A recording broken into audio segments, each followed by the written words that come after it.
JD Cap 26 here, just repairs and hobbies. Some weld-on 16 here. We're going to put this model together. This is Steve McQueen model. And all you need is a drop in there like that. Got a little holder over there. You put this little square notch in, like that, okay? Then you put weld-on over here on the top edge, over the top of the nut, and then you fit the two pieces together like that. You're gonna have to do some puttying. That's a pretty nice looking model. Whoops. You don't knock it over.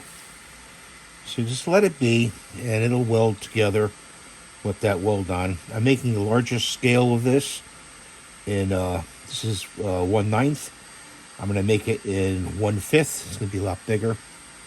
So stay tuned for that. I'm going to spray paint this and give it a base coat of white before I paint it.